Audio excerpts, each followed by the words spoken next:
బోడుపల్లో కొంతమంది ముస్లిమ్స్ కూడా మా వినాయక చవితి పండుగలో పార్టిసిపేట్ చేస్తారు, మా అమ్మవారి పూజల్లో పార్టిసిపేట్ చేస్తారు, మా గుళ్ళల్లోకి వచ్చి పూజలు ప్రసాదాలు తీసుకుంటారు. మరి క్రిస్టియన్స్ తీసుకోరే? క్రిస్టియన్స్ ఎందుకు తీసుకోరు? ఏ క్రిస్టియన్స్ తీసుకోరు? మీరందరూ ఏమంటున్నారంటే మందకృష్ణ స్టేట్మెంట్లో ఎవరో వెనుక ఉన్నారు అంటున్నారు. అంతకంటే ముందు అడ్వకేట్ గారు ఏం చెప్పారంటే ఆయన వెనుక మేము ఒంటారు ఉన్నాము. ఆయన అది ఒకప్పుడు సార్ మీరు చెప్పింది నేను చెప్తాను సార్, నేను కొత్తగా చెప్తున్నాను కదా, మీరు చెప్పింది నేను చెప్తున్నాను. మీరు చెప్తున్నా. మీరు అది సన్నిహితంగా ఉన్నప్పుడు మరి ఆయన మాటలు వెనుక ఎవరున్నారో మీకు తెలిసి ఉండాలి కదా. నెంబర్ 1 పాయింట్, ఒక నిమిషం, నెంబర్ 1 పాయింట్ చెప్పండి. అసలు మీరు ఒకసారి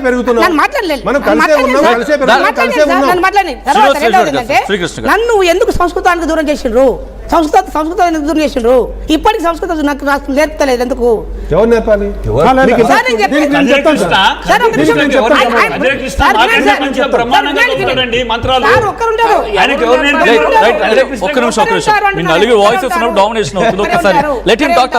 ఒక్కరే ఉంటారు. నేనేమంటున్నానంటే నేను ఆల్రెడీ మీరు అనుకున్నటువంటి శ్లోకాలు కానీ పద్యాలు కానీ స్వయంగా నేనే నేనే పాడుకొని నేనే చేసుకొని మా ఇంట్లో మా కలుపుకుంటారు.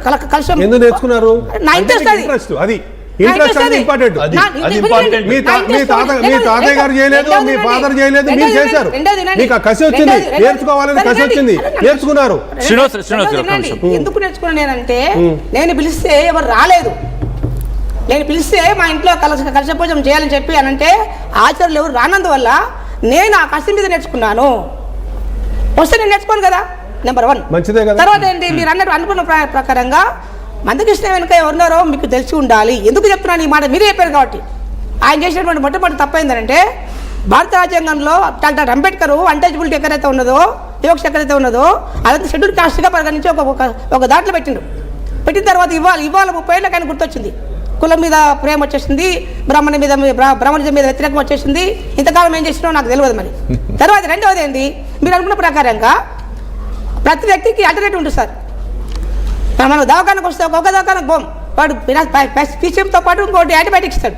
ఎందుకు ఒక దగ్గకపోతే ఒక దగ్గుతుందని.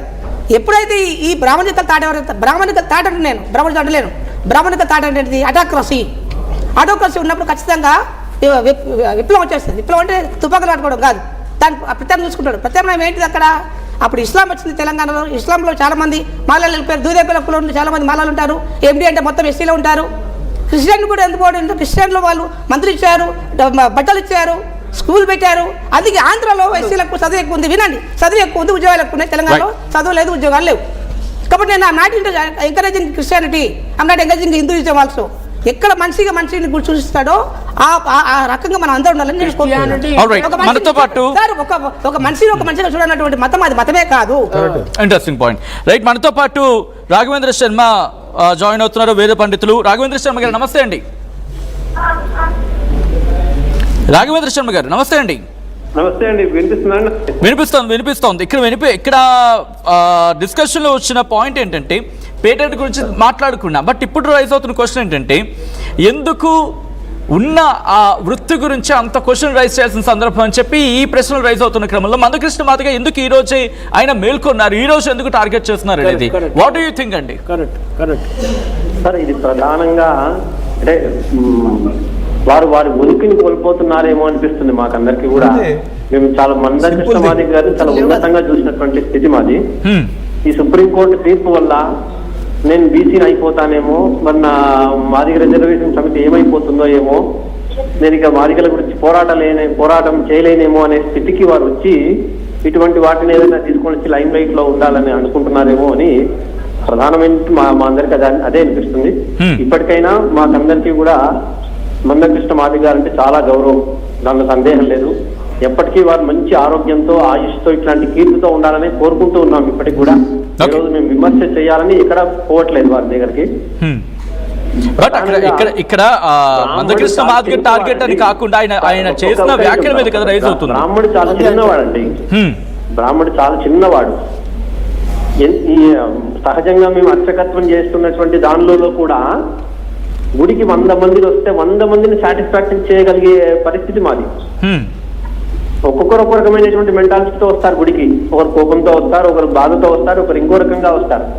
ఇలా ఎంతమంది వచ్చినా వాళ్ళని కన్విన్స్ చేసుకుని, అయ్యా మీ బాధ ఇది ఉంటే ఇట్లా చేసుకోండి, ఇట్లా మంచిది చెడ్డది అని ఏదో ఒక రకంగా వాళ్ళని కన్విన్స్ చేసి వాళ్ళని తృప్తిపరిచి పంపిస్తా ఉంటాం.